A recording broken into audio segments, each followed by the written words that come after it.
Hello everyone, this is नौजीन here, a trainer and a counsellor. जैसा कि आप लोगों ने हमारे पिछले वीडियो में देखा होगा कि किस तरीके से गोल्स को अचीव करने के लिए जो बहुत बड़ा रावण हमारी लाइफ में है, दैट इज प्रोक्रेस्टिनेशन, और उसके बहुत सारे अलग अलग टाइप्स जो हम लोगों ने एक्सप्लेन किए थे।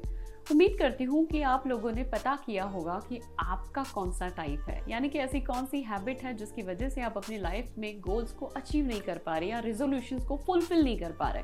अगर आप लोगों ने वो वीडियो नहीं देखा है तो सबसे पहले हमारे डिस्क्रिप्शन में जा करके एक लिंक दी गई है, उस पर क्लिक करें और पहले वो वीडियो ज़रूर चेक करें और अपने आप को असेस करें एंड जज करें कि आपकी कौन सी ऐसी हैबिट है जिसकी वजह से आप अपनी लाइफ के वो सपनों को पूरा नहीं कर पा रहे। नाउ, जैसा एक रावण हमारी लाइफ में है जो गोल्स के बीच में आ रहा है, उसी तरीके से उस रावण को खत्म करने के लिए एक रामबाण भी है, जिसे अगर आपने अपनी लाइफ में लागू किया, इम्प्लीमेंट किया, तो मैं आपको गारंटी के साथ कह सकती हूँ कि आप अपनी जिंदगी का कोई भी गोल लीजिए, कोई भी सपना देखिए, अपन हर सपने को पूरा कर सकते हैं। लेकिन रामबाण को जानने के लिए जल्दी से हमारे चैनल को सब्सक्राइब करें और बेल बटन पर क्लिक करें।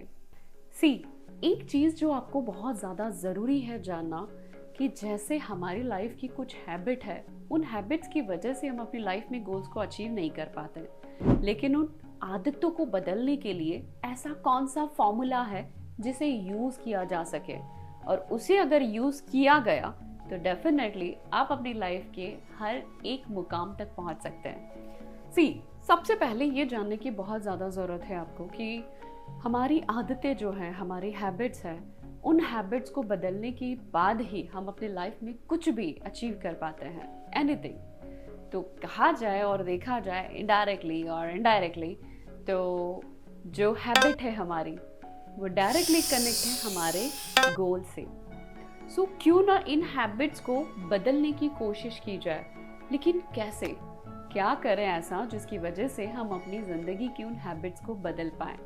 तो उसके लिए फॉलो करिए APS। What is APS? First A, that is analyse your current time. अगर आपका कोई भी टाइम पूरे दिन भर की दिनचर्या में, आप पहले चेक करिए, रूटीन चेक करिए कि बहुत सारा टाइम कहाँ पर आपका वेस्ट होता है, कहाँ पर आप इंस्टाग्राम पर सिर्फ रील को स्क्रॉल करने में टाइम लगा रहे हैं। खाना खाने के टाइम पे आप कोई सीरीज लगाते हैं तो सीरीज के खत्म होने तक का इंतजार आप करते हैं। क्या ऐसा वक्त है जहाँ पर आप अपना सिर्फ टाइम को वेस्ट कर रहे हैं, जहाँ पर आप कुछ सीख नहीं रहे हैं?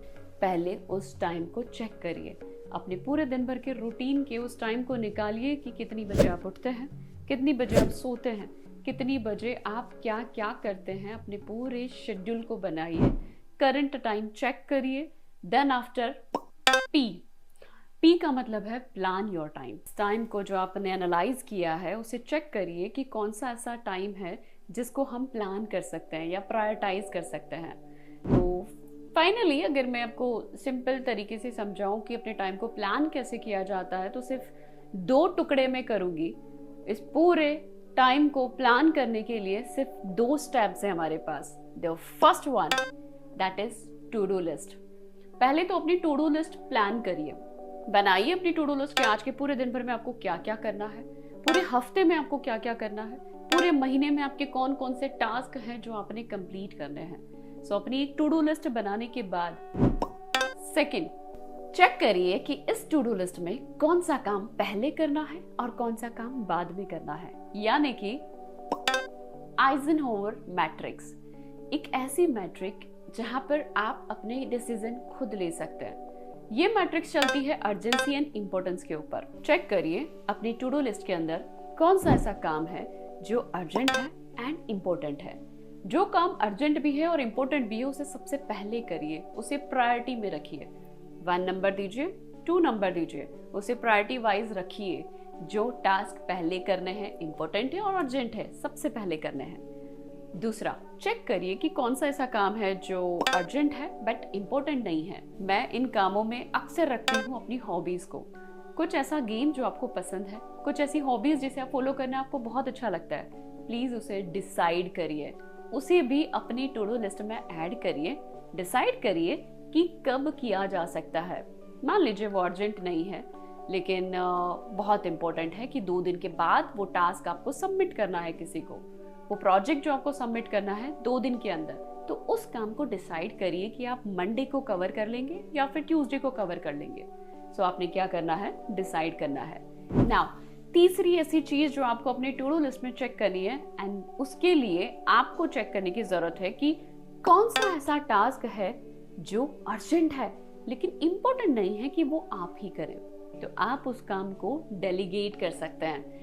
जैसे कि आप एक पीपीटी रेडी कर रहे हैं और उस पीपीटी को बनाने में करीबन आपको 1 घंटा लगेगा और 1 घंटे के अंदर ही आपको किसी को सबमिट करनी है, लेकिन आपके पास टाइम नहीं है और कुछ प्रिंट आउट्स भी आपको निकाल करके भेजनी है किसी को, तो आप क्या करेंगे? सिंपल, प्रिंट आउट वाला काम आप ही करें ऐसा जरूरी तो नहीं ना, तो आप वो प्रिंट आउट वाला काम आप किसी और को डेलीगेट कर सकते हैं। सिंपली डेलीगेशन की एक बहुत अच्छा सा फॉर्मूला जो हम लोगों ने जनरेट किया है, मैं ज़रूर इस फॉर्मूला के बारे में बात करूंगी, लेकिन पहले हम लोग कंप्लीट करते हैं इस अर्जेंसी एंड इम्पोर्टेंस वाली मैट्रिक्स को, जहां पर हम लोग अपनी टू डू लिस्ट के अंदर चेक करेंगे चौथा पैरामीटर, दैट इज कोई ऐसा काम जो ना तो इम्पोर्टेंट है और ना ही अर्जेंट है, प्लीज उस काम को डिलीट कर दीजिए, क्योंकि सास भी कभी बहुत ही देखना जरूरी नहीं है और आई थिंक सो अर्जेंट भी नहीं है, बहुत इंपॉर्टेंट भी नहीं है। सो प्लीज कुछ ऐसी सीरीज जो शायद जिससे आपको बहुत कुछ सीखने को ना मिले, आप उसे डिलीट भी कर सकते हैं। नाउ हमारे रामबाण का तीसरा parameter, that is S. S का मतलब है स्टेप अप। जब आप अपनी टू डू लिस्ट बना चुके हैं, जब आप अपनी पूरे टास्क को प्रायोरिटाइज कर चुके हैं, जब आपको पता है कि कौन सा काम पहले करना है, कौन सा काम बाद में करना है, तो डेफिनेटली आपको क्या करना है, अब उसके ऊपर वर्क करना है। चिपका करके वॉल के ऊपर रख देने से या फिर डायरी के अंदर लिख लेने से, कंप्यूटर के अंदर फीड कर देने से वो काम कंप्लीट नहीं होते हैं। कम ऑन, जो प्रायोरिटी पे रखे गए हैं उन प्रायोरिटीज के हिसाब से आपको उस काम को कंप्लीट करना भी बहुत जरूरी है। So that is step up. Now जहां पर हम लोगों ने डेलीगेशन की बात करी थी, अब हम बात करेंगे उसके फॉर्मूला की।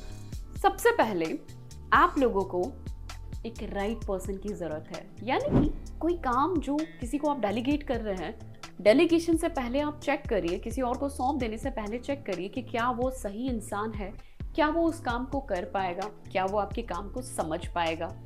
तो इसलिए आपको सही इंसान की परख होना बहुत जरूरी है जो उस काम को पहली बार में कर दे।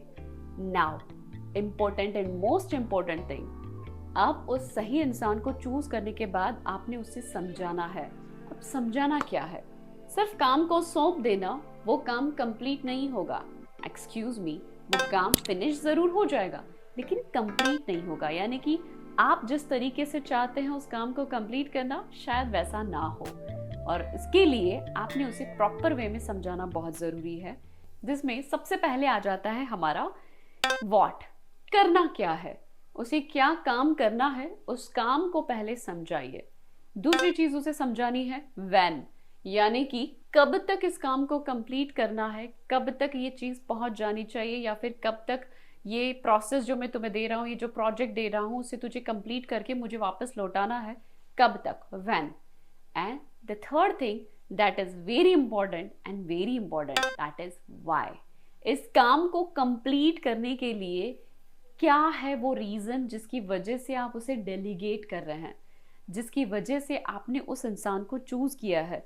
उस व्यक्ति को जब आप ये बताते हैं कि तू मेरे लिए इतना इम्पोर्टेंट क्यों है, क्यों मैंने इतना इम्पोर्टेंट काम तुझे सौंपा है, जब आप ये वाई उसे क्लियर करते हैं, तब जाकर के वो इंसान बहुत ही प्रॉपर वे में आपका काम बहुत अच्छे से कंप्लीट कर पाता है। ऐसी बहुत सारी टेक्निक्स और ट्रिक्स के लिए आप जल्दी से हमारे चैनल को सब्सक्राइब करें और बेल बटन पर क्लिक करें, ताकि आपको हमारी वीडियोस की बहुत सारी अपडेट्स जो मिलती रहे। Thank you.